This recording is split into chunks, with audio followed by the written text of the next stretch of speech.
বছরের শুরুতেই প্রশাসনিক বৈঠক ডাকলেন মুখ্যমন্ত্রী মমতা বন্দ্যোপাধ্যায়। আগামী 2রা জানুয়ারি নবান্ন সভাঘরে সেই বৈঠক হতে চলেছে।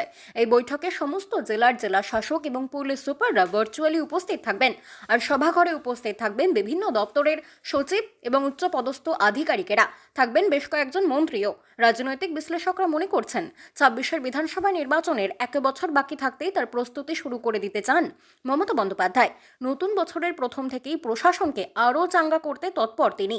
সে কারণেই সময় নষ্ট না করে জানুয়ারির 2 তারিখে এই প্রশাসনিক বৈঠক ডেকেছেন মুখ্যমন্ত্রী। সূত্রের খবর, সরকারি যে প্রকল্পগুলি চলছে তার নতুন বছরে সাধারণ মানুষের কাছে আরও কিভাবে সহজে পৌঁছে দেওয়া যায় তা নিয়ে চুলচেরা বিশ্লেষণ করতে পারেন তিনি। পাশাপাশি ঘরে ঘরে জল দেওয়ার যে কাজ চলছে সেই কাজে গতি বাড়াতেও নির্দেশ দিতে পারেন মুখ্যমন্ত্রী। এর পাশাপাশি সোমবারই সন্দেশখালীর সভায় দাঁড়িয়ে মমতা বন্দ্যোপাধ্যায় ঘোষণা করেছিলেন নতুন বছরের শুরুর দিকে দুয়ারে সরকার প্রকল্প হবে। সেই প্রকল্প কোথায় কোথায় করা যায় সে নিয়েও আলোচনা হতে পারে বৈঠকে। বাংলা খবর, আপনার রাজনীতি, আপনার আওয়াজ।